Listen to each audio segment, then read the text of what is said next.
Hello, I am Senior Nerd, and this is my hot take. I wrote down this cell phone. It was a massively bad idea for Warner Brothers to hire Zack Snyder to run the DCEU. That's right. While I'm in fact a Zack Snyder fan, but nowhere near the obsessive kind, that's for fucking sure. Zack Snyder is in fact a very much creative director. Zack Snyder has never shown he has the capabilities to run a franchise. You look at Zack Snyder's past films before Man of Steel, and there's no freaking way you, as a film studio, can say, well, yes, this man can absolutely help DC movies overtake Marvel in the box office. It should have been done by a well-established, well-respected movie producer to overtake the entire DC movie universe, and not a director who is known for one tone, dark and edgy. DC was never dark and edgy because that's freaking Batman, the Killing Joke, Dark Knight Returns, The Long Halloween. And I love Man of Steel. Don't get me wrong. I love Man of Steel. Till this day,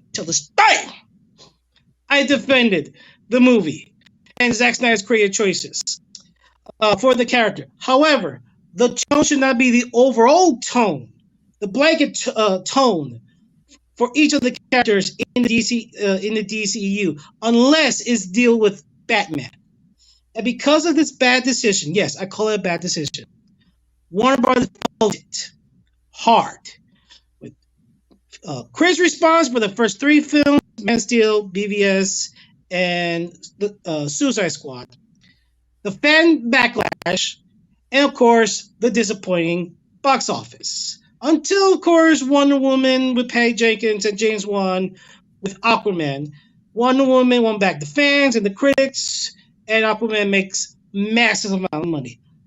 But unfortunately, though, the damages were done and beyond repair. So here we are, heading to 2025, Superman Legacy, with a clean slate, a brand spanking new DC Cinematic Universe. Hopefully, much more thought out and planned, and with the right tone, not dark and edgy.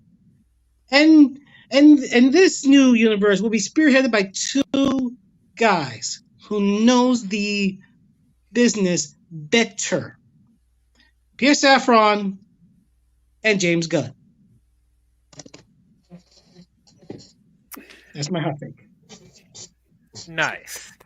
So if you were talking to me back in 2021, I would vehemently disagree with you.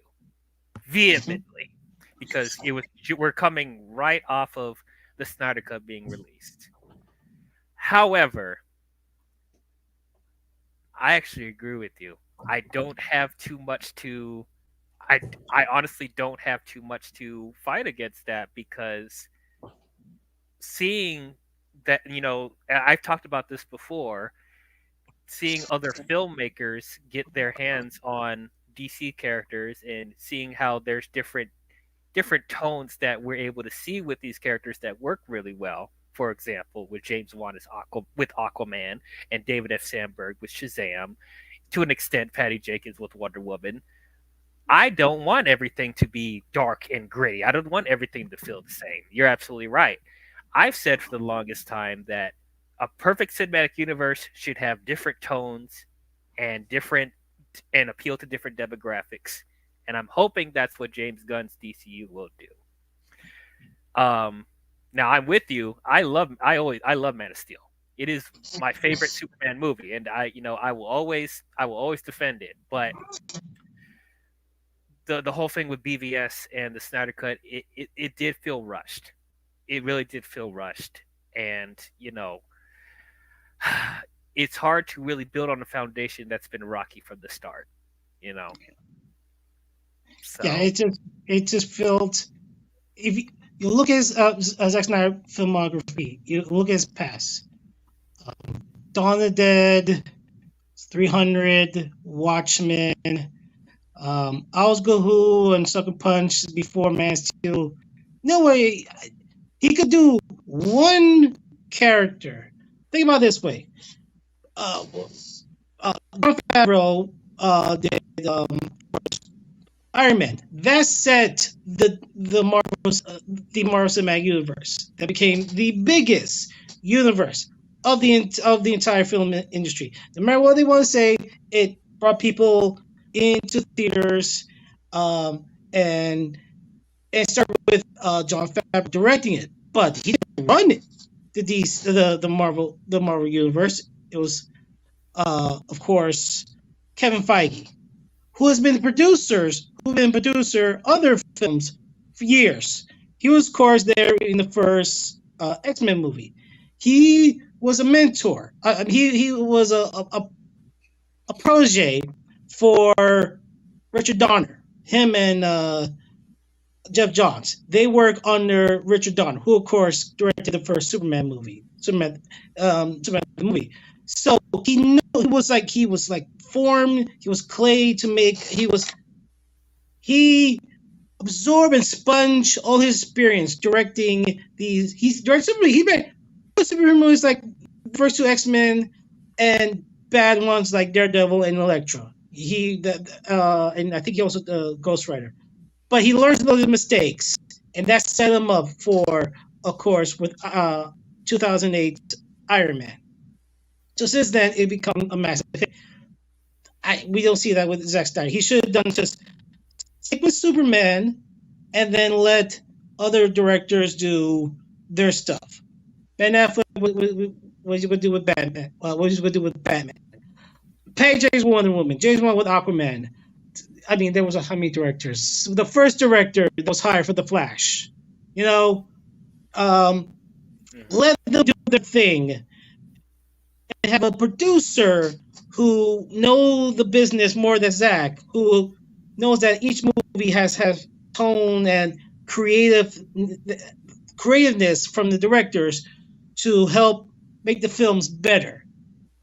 Otherwise, you got one. Otherwise, then after BVS, the massive disappointment, then Warner Brothers got all hectic, and that's why we got the the the crap going on with Justice League. They took the movie away from Snyder and gave it to Whedon, and then they were like, we'll just do whatever we want now and then. But the damage was done.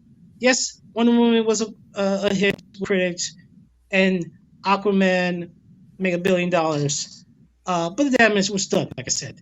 So we need a reboot.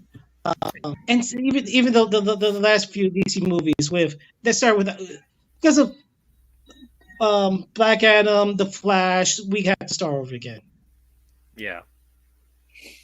I did like Blue Beetle though. Blue Beetle was good. I did like Blue Beetle, but that was not in the DCU. That's like in a set otherwise. But we'll probably know later. Yeah.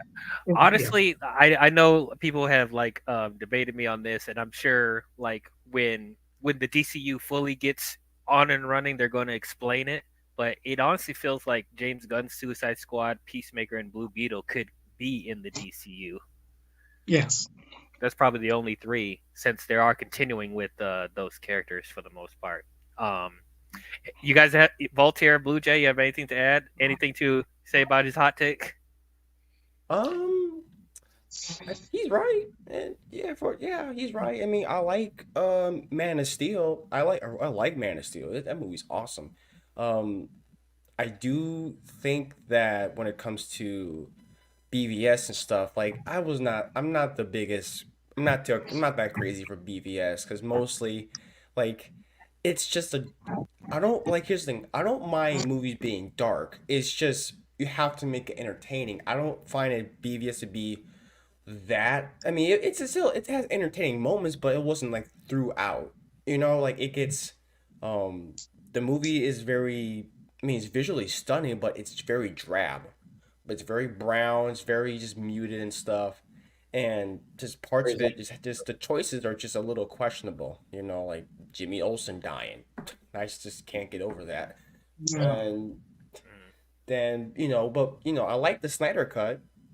There's that, but Zack Snyder has one style. He doesn't necessarily he doesn't have to switch it up, but most of his movies just kind of feel like I don't know what the word you could describe it, like kind of feel Like flat. Zack Snyder films, like you know what you're watching. Yes. Yeah. It's you know what you're gonna get, but I don't think he's like a right choice to run a whole universe. I think James Gunn and Peter Safran are like the perfect choice. I feel, and Superman Legacy. I'm excited for that. I mean, even though I liked the movies, I guess post Justice League. I mean, I like most of them. Couple movies I don't like Wonder Woman 84, Birds of Prey. I was not a big fan of, but for the most part, I enjoyed the remaining DCEU movies. Um, but yeah, I really agree that I really agree with what you said, Senior. If I had to rate your hot takes, hot sauce wise, if I had to rate your hot takes, you're you're more like a. I mean, for most people it's kind of hot, but you're more like a green chili hot sauce. Oh, I can kill it. Yeah, from Hell's Put that on my Kitchen. soup. Yeah. He's Uh, even got the sauce ready to go. He has a Yeah. sauce ready. Oh yeah, I got some of the hot sauce right beside me. So yeah, prepare for some. He You he know, laying up like the for like least hottest to hottest like hot ones. Like right. yeah. Which one is the bomb? Which one is you consider is the bomb of the choice? I guess that the toss up between Raging Inferno, Okay. habanero hot sauce, or the Blaze garlic hot sauce. I never Okay. tried this, so I know it's Oh. hot.